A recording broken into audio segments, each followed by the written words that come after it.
Bienvenidos a Boutique del Libro y a esta segunda entrega de este ciclo que pretende acercar a ustedes la lectura de textos literarios. Agradecemos enormemente a todos aquellos que nos enviaron sus mensajes respecto del primer capítulo sobre Haroldo Conti y por supuesto les comentamos que eso nos invita a seguir trabajando para proponerles de aquí en adelante otras lecturas y esperamos que las disfruten de igual manera.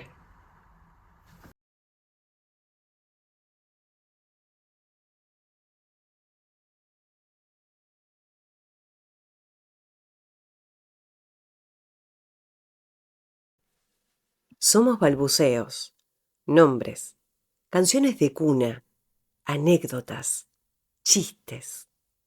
Porque las palabras que decimos y oímos desde la primera hasta la última nos constituyen, nos hacen humanos, generan el andamiaje de la memoria personal y colectiva. El universo de cada individuo y cada pueblo empieza y termina con su lenguaje. Por eso, las puertas de la memoria son infinitas. La palabra humana es un contacto privilegiado con el mundo y viene de la mano de nuestra lengua materna, de ese linaje lingüístico que se cocinó en las ollas de nuestras casas, que se compartió junto al pan en las reuniones familiares, que se rió a carcajadas en una esquina del barrio. Cuando hablamos construimos una realidad. Decir es hacer, decir es confirmar, decir es transformar. Aunque a simple vista dé la impresión de que cuando hablamos no pasó nada, la palabra hiere y acaricia, tranquiliza y abruma, libera y apresa, muestra y esconde. Quizá en esta lógica de mostrar y esconder al mismo tiempo, encontramos una forma de definir la literatura. Ese uso de las palabras, en que se dice lo que no se dice y que por tanto nos invita a conocer de una manera nueva e insustituible. En ella, el silencio y la falta se materializan entre las palabras precisas que constituyen la fábula, generando multiplicidad de significados que escapan a los convencionalismos. A veces, en épocas de crisis, de caos, de desconsuelo, da la impresión de que pensar en el arte, hacerlo, defenderlo, es un lujo. Pero en esas épocas, en que parece reinar el oprobio y la falta de humanidad, es aún más necesario, pues en los huecos de la ficción se entreteje la realidad que duele tanto que no sabemos cómo decir. El autor miente para decir una verdad. Así, el escritor y el lector se convierten en Perseo momentáneamente. Miran a Medusa a través del reflejo en el escudo de la palabra para evitar la petrificación. Cada narración es un avance o una pérdida que abre 100 vacíos, 100 preguntas, y cuyas respuestas generan 100 preguntas más, tal como señala Anakin, guardiana del conocimiento sagrado y de la memoria en este universo literario. Por eso, en la creación, un artista aprende a vivir con lo imposible.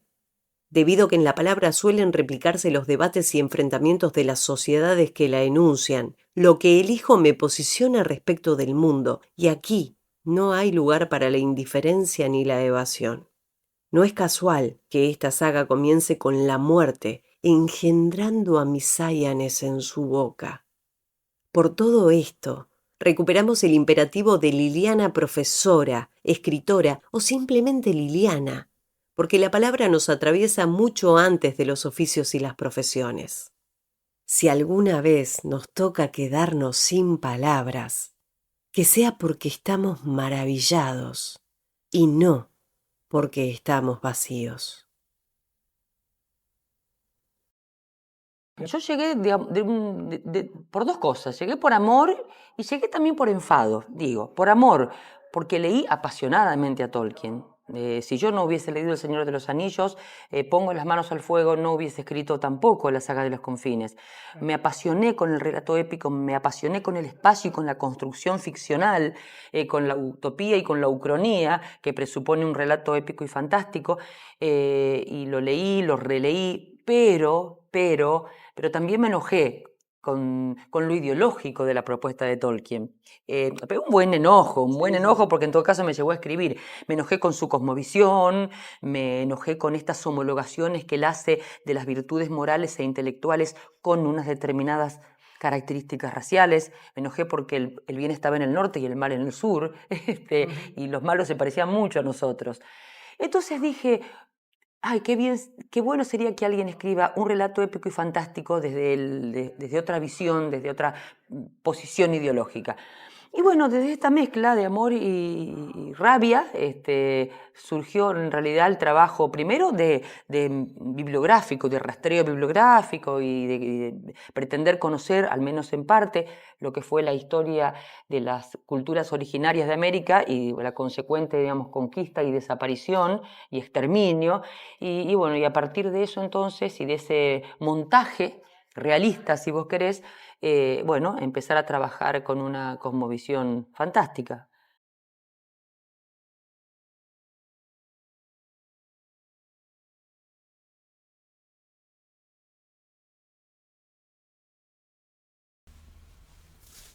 Y ocurrió hace tantas edades que no queda de ella ni el eco del recuerdo del eco del recuerdo. Ningún vestigio sobre estos sucesos ha conseguido permanecer.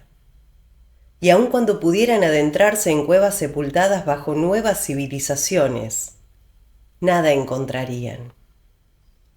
Lo que voy a relatar sucedió en un tiempo lejanísimo, cuando los continentes tenían otra forma y los ríos tenían otro curso. Entonces, las horas de las criaturas pasaban lentas.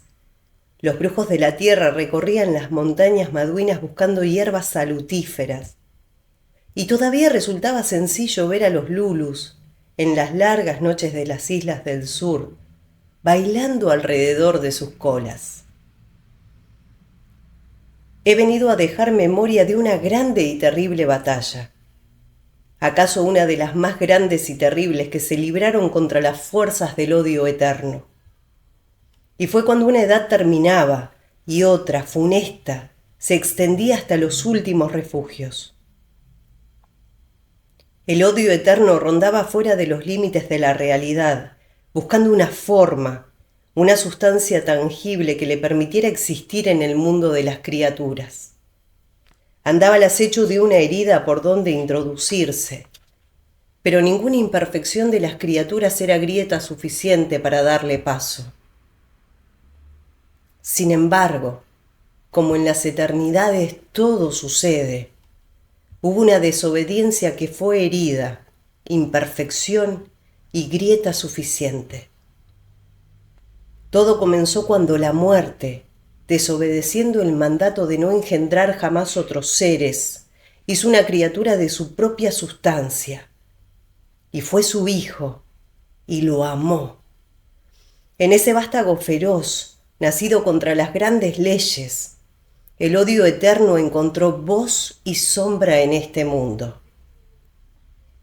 Sigilosa, en la cima de un monte olvidado de las tierras antiguas, la muerte brotó en un hijo al que llamó Misáyanes.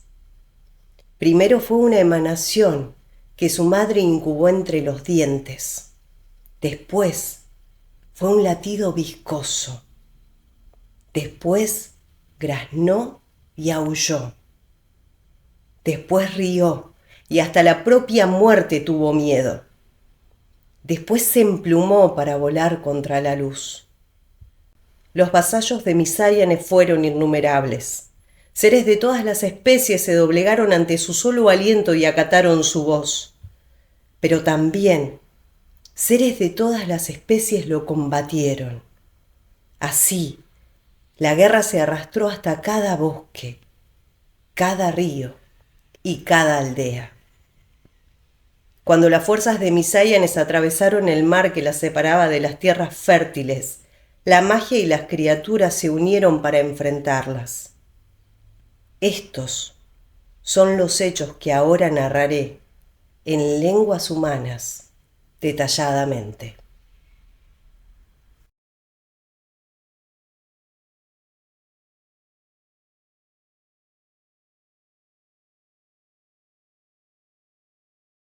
Será mañana, canturrió vieja Kush cuando escuchó el ruido de los primeros truenos. Dejó a un costado el hilado en el que trabajaba y se acercó hasta la ventana para mirar el bosque. No sentía ninguna inquietud porque en su casa todo estaba debidamente dispuesto. Días atrás, su hijo y sus nietos varones habían terminado de recubrir el techo con brea de pino. La casa tenía su provisión de harinas dulces y amargas y su montaña de calabazas. Los cestos estaban colmados de frutos secos y semillas. En el leñero había troncos para arder todo un invierno. Además, ella y las niñas habían tejido buenas mantas de lana que ahora mismo eran un arduo trabajo de colores apilado en un rincón. Como había sucedido en todos los inviernos recordados, regresaba a la tierra de los Usihuilques otra larga temporada de lluvias. Venía del sur y del lado del mar, arrastrada por un viento que extendía cielos espesos sobre los confines, y allí los dejaba para que se cansaran de llover.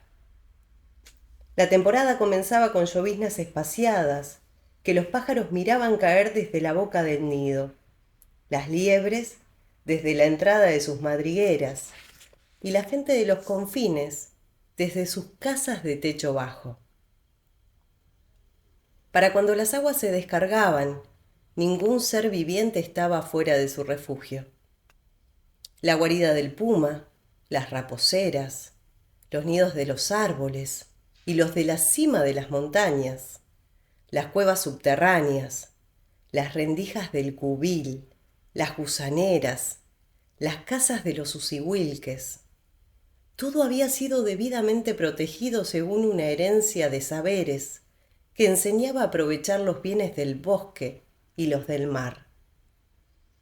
En los confines, las criaturas afrontaban lluvias y vientos, con mañas casi tan antiguas como el viento y la lluvia. Será mañana que empezarán las aguas, repitió Kush. Y enseguida se puso a tararear entre dientes una canción de despedida. Cuicuyén y Huilquilén fueron hasta el calorcito de la revieja. vuelve a empezar con nosotras, pidió la mayor de sus nietas. Kush abrazó a las niñas, las atrajo hacia sí, y juntas recomenzaron la canción que entonaban los Usihuilques antes de cada temporada de lluvia. Cantó la voz cálida y quebrada de la raza del sur. Cantó, sin imaginar que pronto se harían al mar los que traían el final de ese tiempo de bienaventuranza. Ellas cantaban esperando a los hombres que de un momento a otro aparecerían por el camino del bosque con las últimas provisiones. Vieja Kush y Cuicuyén lo hacían al unísono, sin equivocarse jamás. Huilquilén, que solo llevaba vividas 5 temporadas de lluvia, llegaba un poco tarde a las palabras. Entonces levantaba hacia su abuelo una mirada grave, como prometiendo algo mejor para la próxima vez. Las Usihuilques cantaban hasta pronto. Hasta pronto, venado. Corre, escóndete. Mosca azul, vuela lejos, porque la lluvia viene. Padre halcón, protege a tus pichones. Buenos amigos, bosque amado, volveremos a vernos cuando el sol retorne a nuestra casa. Los 3 rostros que miraban desde la casa eran de colores oscuros en el cabello, la piel y los ojos. La raza Usihuilque se había forjado en la guerra, de allí la dureza de sus hombres y de las largas esperas los esmeros de sus mujeres.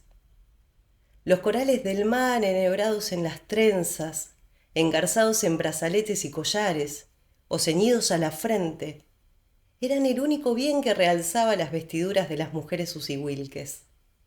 Túnicas claras que bajaban de las rodillas, sandalias y, según la estación, mantos de hilo o de lanas abrigadoras.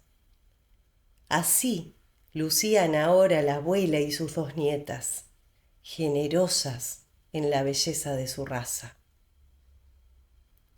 ¡Los Lulus! ¡Ahí están los Lulus! Gritó Wilkilén. ¡Vieja Kush! ¡Mira! ¡Los Lulus!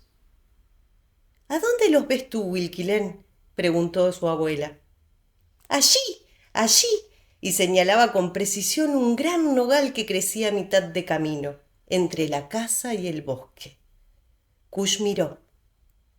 En verdad, dos colas luminosas se enroscaban y se desenroscaban al tronco, como pidiendo atención.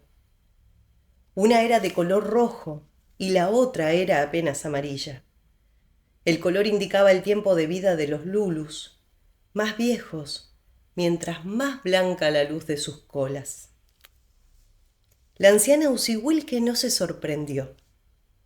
Los Lulus venían en busca de torta de miel y calabaza, igual que cada atardecer de la buena estación desde la muerte de Champalhué. Kush puso 2 tortas tiernas en una cesta, salió sola de la casa y tomó el camino del nogal para dejárselas allí y regresar. Ellos nunca le hablaban. No lo habían hecho en los 5 años que llevaban sus visitas. Los Lulus no hacían amistad con los hombres, y siempre que les era posible huían de su presencia. En esas ocasiones abandonaban la posición erguida y corrían veloces sobre sus 4 patas. Pero si eran sorprendidos en medio del bosque, los Lulus permanecían inmóviles, con la cabeza agachada y las pezuñas agarradas a la tierra, hasta que el hombre se alejaba. Sin embargo, y a pesar de la mala amistad, fueron los Lulus los que trajeron a Champalhué hasta la casa, ya casi muerta por la mordedura de una serpiente, y la depositaron suavemente junto al nogal. Esa fue la primera vez que Kush vio de cerca los ojos de un Lulu. No pudimos hacer más por ella. Así le habían dicho esos ojos. Ahora, vieja Kush marchaba a enfrentar una mirada parecida. La revieja había depositado la cesta en el suelo y se disponía a volver con las niñas cuando el soplido de uno de los Lulus la detuvo. Se rehízo del asombro y giró de inmediato temiendo un ataque. En cambio, se encontró con los ojos del Lulu de cola amarilla. La miraba igual que aquel Lulu la había mirado el día en que murió Champalhué. Kush supo que se avecinaba otro dolor y lo enfrentó con la serenidad aprendida de su pueblo. ¿Y ahora qué sucederá?, preguntó. El Lulu se quedó en silencio, sus grandes ojos llenos de presagios. «Háblame, hermano Lulu», rogó Kush. «Dime lo que sabes, tal vez podamos remediar algo todavía». Pero el Lulu giró hacia el bosque y se alejó de allí en 4 patas. El más joven, ajeno a la preocupación, no se resignó a malograr el festín. Sacó las tortas de la cesta y recién entonces corrió tras su compañero. Kush desanduvo muy despacio el trecho que la separaba de la casa. Mientras regresaba, le pasó por el alma ensombrecida todo enterito aquel día lejano en que murió Champalhué y nació Wilkilén. Champalhué se había desposado con Dulcalcellín poco después de la fiesta del sol. Venía de Huilú Huilú, una aldea cercana a las montañas maduinas. Tenía el corazón más dulce de cuantos corazones latieron en los confines. Cuando canta se ven crecer los zapallos, le gustaba decir a la gente que la conocía. Después hubo años buenos. Dulcalcellín salió a cazar con los hombres de la aldea. Participó en todas las rondas territoriales y regresó de 2 batallas entre linajes. Kush y Champalhué se repartieron las labores y los niños nacieron. 5 hijos tuvieron Champalhué y Dulcalcellín, que fueron 5 risas para vieja Kush.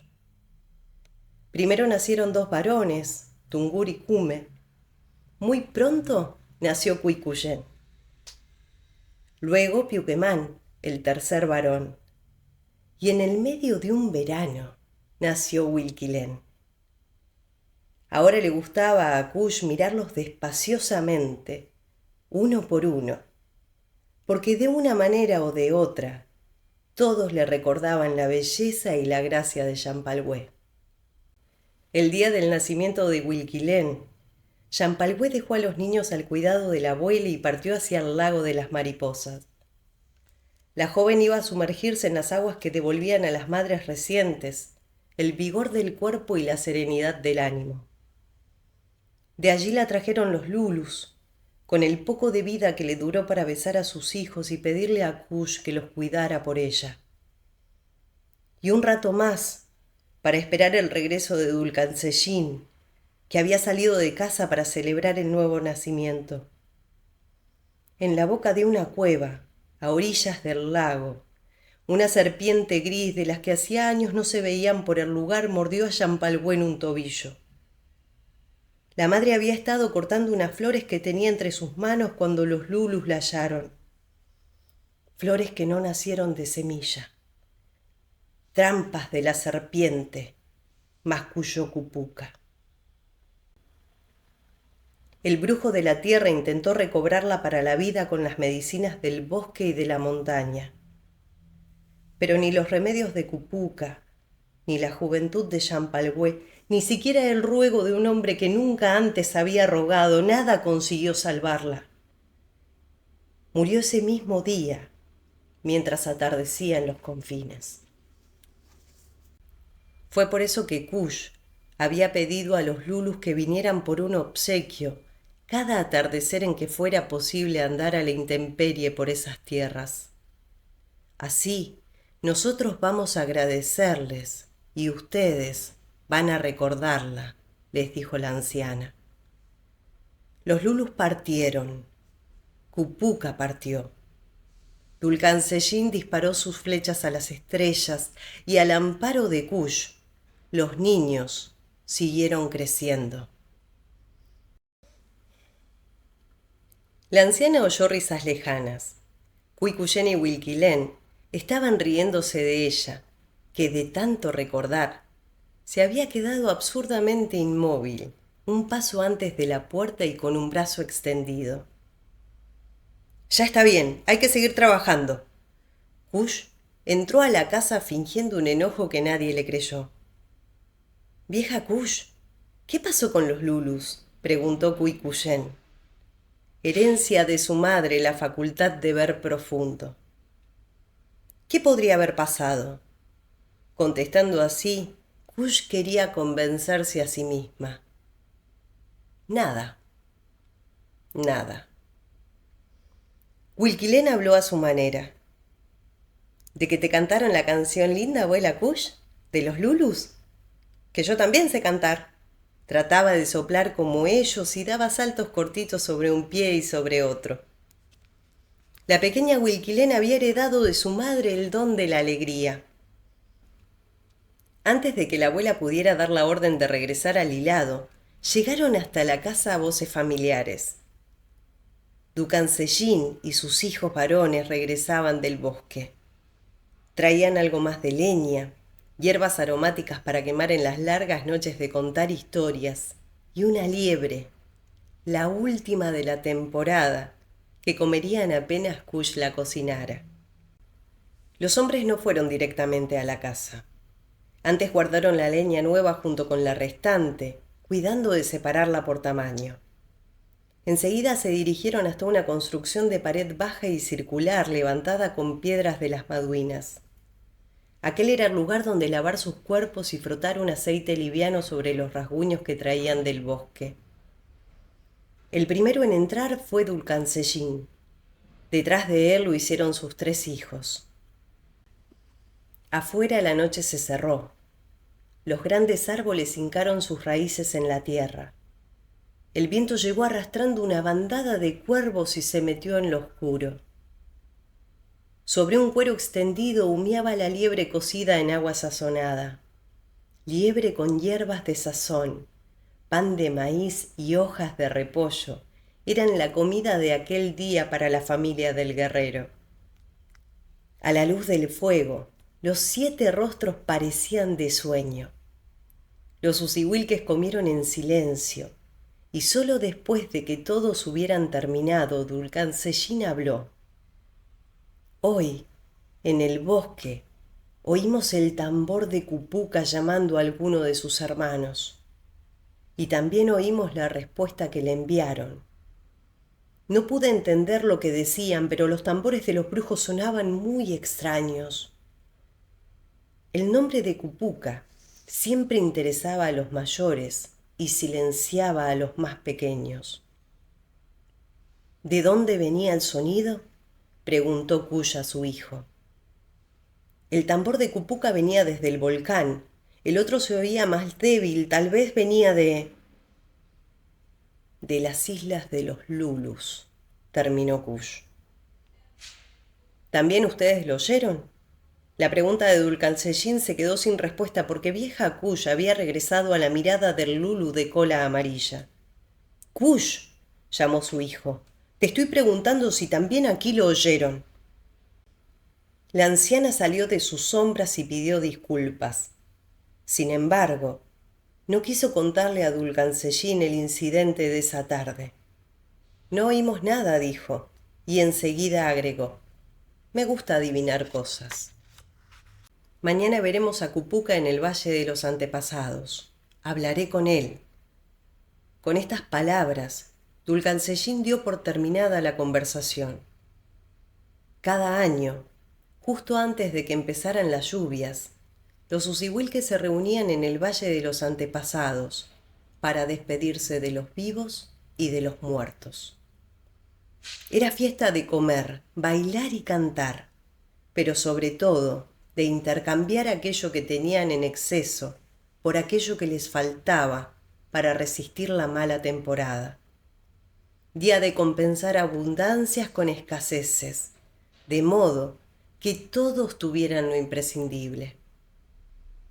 En poco tiempo los separarían la tierra empantanada, los vientos y el frío. No era época de caza, de siembra o de guerra, y la comunicación entre ellos quedaría reducida a las necesidades más severas.